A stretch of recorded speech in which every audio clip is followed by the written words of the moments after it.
اچھا ہم صاحب یہ بتائیے گا، بہت سارے جو ایک خاص مسلک سے تعلق رکھنے والے لوگ ہیں روایتیں پیش کرتے ہیں، قرآن کی آیات کے کچھ پس منظر، کچھ شان نزول کی چیزیں ہیں، اس سے استدلال کی جاتا ہے کہ حضرت علی کی فضیلت کے بارے میں بہت ساری روایات ہیں۔ مثلا علی سے جو محبت رکھتا ہے وہ مومن ہے، علی سے جو بغض رکھتا ہے وہ منافق ہے، اور اس میں یعنی روایتوں کا اگر آپ مطالعہ کریں، جو کچھ آثار سامنے آتے ہیں تو معلوم یہ ہوتا ہے کہ رسول اللہ صلی اللہ علیہ وسلم لوگوں کو یہ بتا رہے ہیں کہ بھائی سیدنا علی کا رتبہ، ان کا مقام، ان کی غیر معمولی حیثیت، اس کا تم لوگوں نے پاس رکھنا ہے۔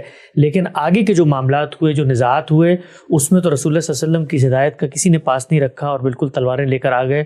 تو اللہ کے پیغمبر کی جو ہدایت تھی، اس ہدایت کو آپ کیسے دیکھتے ہیں جو انہوں نے مختلف موقعوں پہ بالکل غدیر خم کے موقع پہ بیان کی؟ کیا یہ واضح نہیں کرتی کہ اللہ کے پیغمبر جو ہیں بعد کے نزاعات میں باقی لوگوں کو نصیحت کر رہے ہیں کہ جو علی کہیں اس کو مان لینا؟ یعنی سیاسی معاملات میں اب جو وہ فرمائیں گے وہ مانا جائے گا، یہ قاعدہ طے ہو گیا۔ اب کوئی ضرورت نہیں ہے امر و ہم شورا بینہم کی، اب کوئی ضرورت نہیں ہے جمہوریت کی، اب شورا کی بحثیں بھی ختم ہو گئیں۔ وہ طے ہو گیا کہ سیدنا علی جو فرمائے وہ مان لیا جائے گا۔ تو پھر یہ سیدنا صدیق کا جب انتخاب ہو رہا تھا اس وقت صحابہ نے کیوں نہیں مانا بات، اور انہوں نے اٹھ کے کیوں نہیں کہا کہ مجھے تو رسول اللہ صلی اللہ علیہ وسلم نے یہ بشارت دی تھی اور تمہیں اس بات کا پابند کیا تھا۔ ہر بات کو اس کی جگہ پہ رکھنا چاہیے۔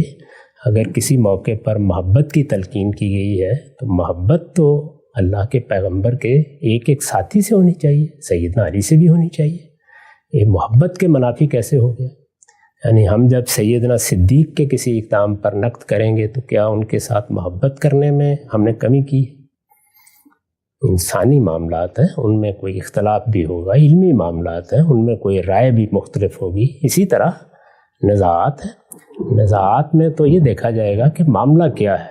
تو محبت کی تلقین تو سب صحابہ کے بارے میں رسول اللہ نے کی ہے، سیدنا علی کے بارے میں خاص طور پر اگر کسی موقع پر کی ہے تو سر آنکھوں پر کون آدمی ہے جو یہ جسارت کر سکتا ہے کہ حضور کی محبت کی تلقین کے باوجود اپنے اندر کوئی بغض پال لے؟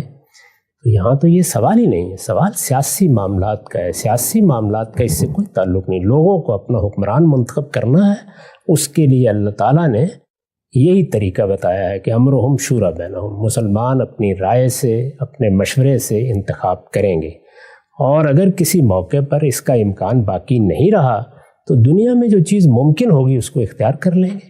چنانچہ اس زمانے میں ساری دنیا میں ملوکیت قائم تھی۔ ملوکیت بجائے خود ایک نظام ہے، یعنی دنیا نے بڑی مشکل سے یہ سیکھا ہے کہ پرامن انتقال اقتدار کے کیا راستے اختیار کیے جائیں۔ میں اس پر بڑی تفصیل سے گفتگو کر چکا ہوں کہ اگر ملوکیت کے طریقے کو اختیار نہ کیا جاتا تو ہر حکمران کے دنیا سے رخصت ہونے کے بعد جنگ و جدال کا بازار گرم ہوتا۔ ہمارے ہاں تو اس کے باوجود ہوتا رہا ہے۔ عالمگیر نے جب اقتدار سنبھالا ہے تو کیا کرنا پڑا تھا؟ یہ معلوم ہے نا کہ شاہ جہان عالمگیر کو حکومت نہیں دینا چاہتے تھے، ان کے پیش نظر دارا شکوہ تھے۔ اس موقع پر عالمگیر کو اقدام کرنا پڑا، باپ کے خلاف اقدام کرنا پڑا۔ تو پھر یہی کچھ ہوتا۔ تو ملوکیت میں کچھ قاعدے طے ہو جاتے ہیں، کچھ ضابطے ہو جاتے ہیں، کم سے کم ایک خاندان کی حد تک انتقال اقتدار کا عمل پرامن طریقے سے ہوتا رہتا ہے۔ تو یہ اپنی جگہ ایک نظام ہے۔